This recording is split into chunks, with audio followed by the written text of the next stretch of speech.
What's the best way to end suffering?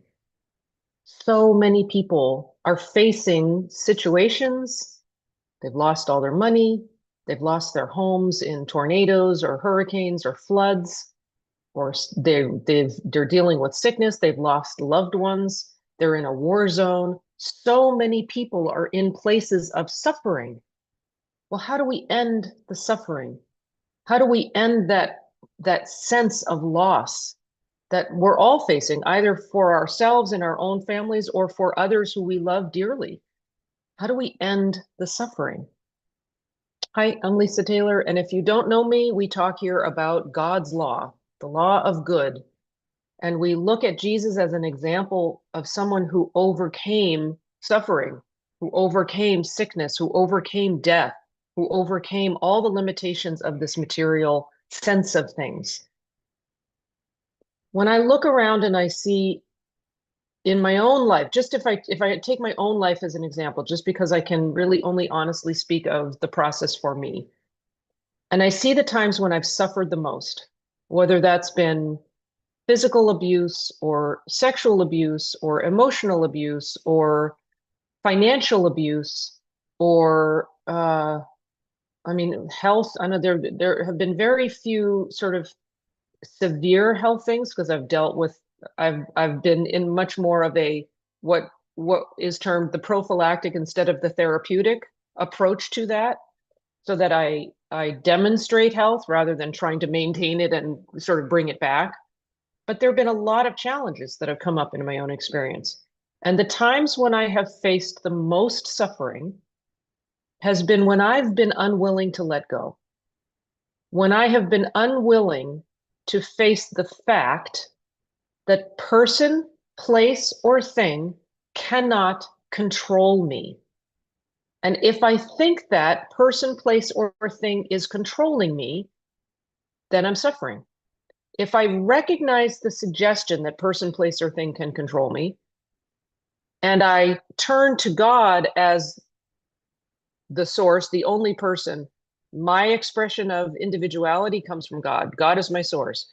If something is coming up, somebody just stole a bunch of money from you. Well, if I see the money as my source of supply, I'm going to be really depressed and feel really scared. But if I immediately turn to God as my supply, it's infinite, and the ideas that I'm given I can act on. The story about all your money was just taken from you doesn't alarm me, doesn't scare me, doesn't put me in a place of suffering. If I think that the love that I'm feeling is coming from that person and they pass on, or they decide they want to go somewhere else, or whatever, I'm separated from them, I have a choice in that moment. Do I see them as the source and feel like I've just lost something, or do I immediately let go of that picture and turn to God and say, no, God is the source of love. The divine love is always going to meet my human need. And am I immediately present to that truth, or am I holding on to a lie and suffering as a result of that? Sin is going to punish itself. So holding on to a lie that God isn't all, that something else is in control, that somebody else has the power, that's sin. That's buying this. It's claiming a god, another god, or claiming another power apart from God, or another mind apart from divine mind, none of which are true.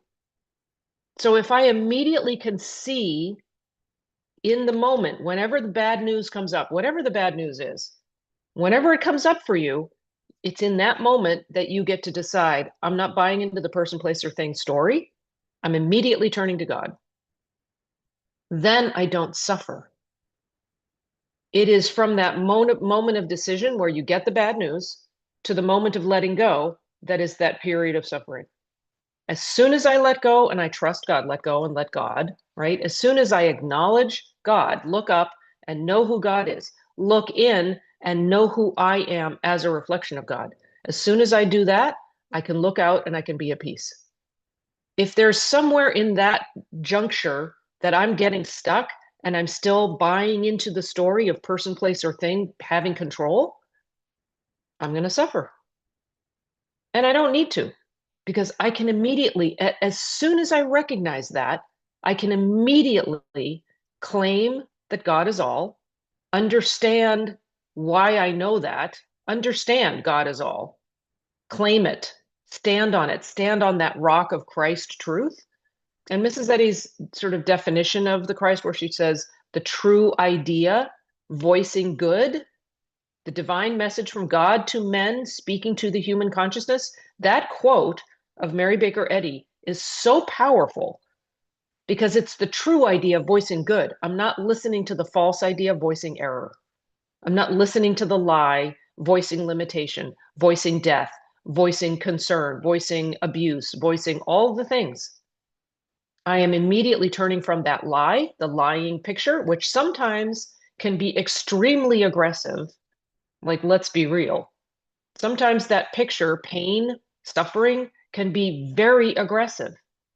In those moments, we have got to turn to the all power and let go of the illusory sense of things and turn to the truth and let God be God.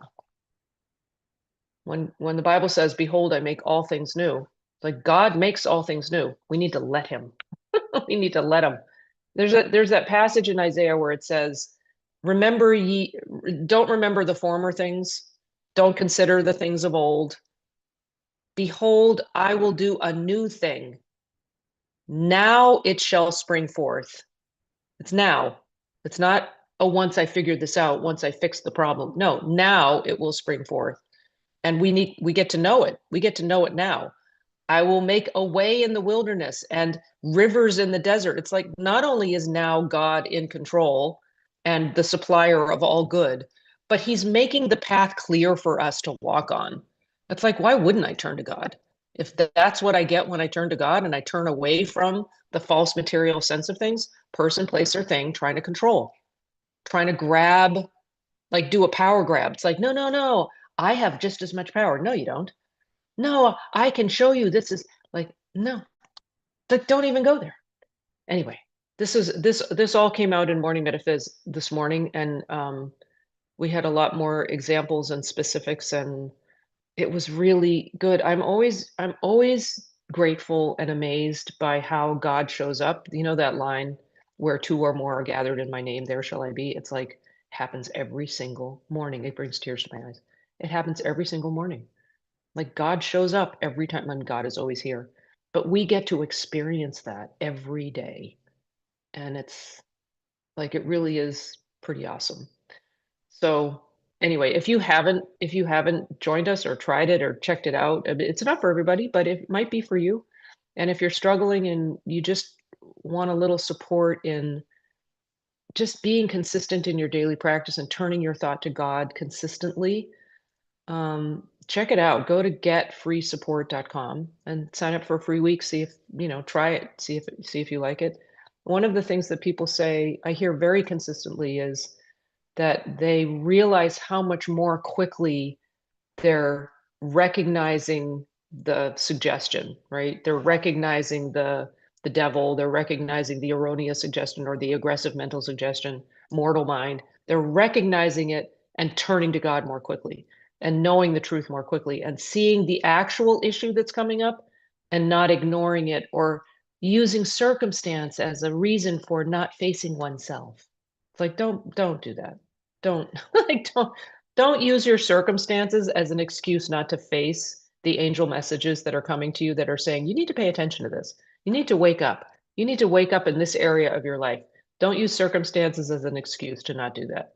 No, I can't because I'm taking care of my mother, or I can't because my husband is sick, or I can't because the dog just died. No, no, no, no excuse. Turn to God because God is supporting you and you have everything you need.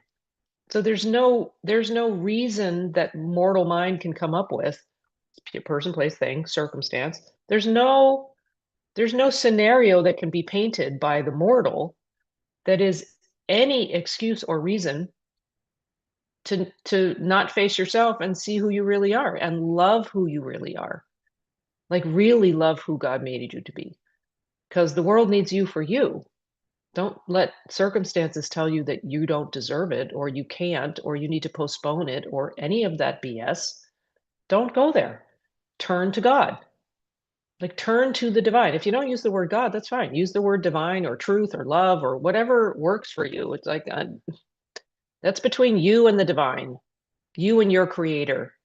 Like, just face those places in you that need to be revealed as the truth of you, and let the real powerful, I don't want to say version of you, there's really only one true version of you, but let that be let free and loosed and expressed, because the world so needs you to be you, needs you to be fully you. I mean, we all get to do that. So anyway, I went on a little long, but lots of love. Let me know in the comments if this is supportive, if this helps you. Let me know in the comments that you do love yourself. Just put the word love in the comments. Put the word love in the comments. Do you love yourself? Put the word love in the comments. If you're if you're moving towards freedom and you're declaring your freedom, put free in the comments. Like, let me know. Let me know where you are. And if you think this is helpful, share it. Share it with somebody that you think might really need a little bit of encouragement to take a stand for who they really are, and take a stand to not fall into the trap of person, place, or thing controlling them. Like, no, the only control is God. The only control is the divine. The only relationship is the one relationship you have with the divine, and that's expressed in all the other relationships. Okay. I could go on for I could be here all day, but I won't. I'll be here all week. There's that, that joke. I'll be here all week. All right. Yeah. Have fun, you guys. I will see you next time.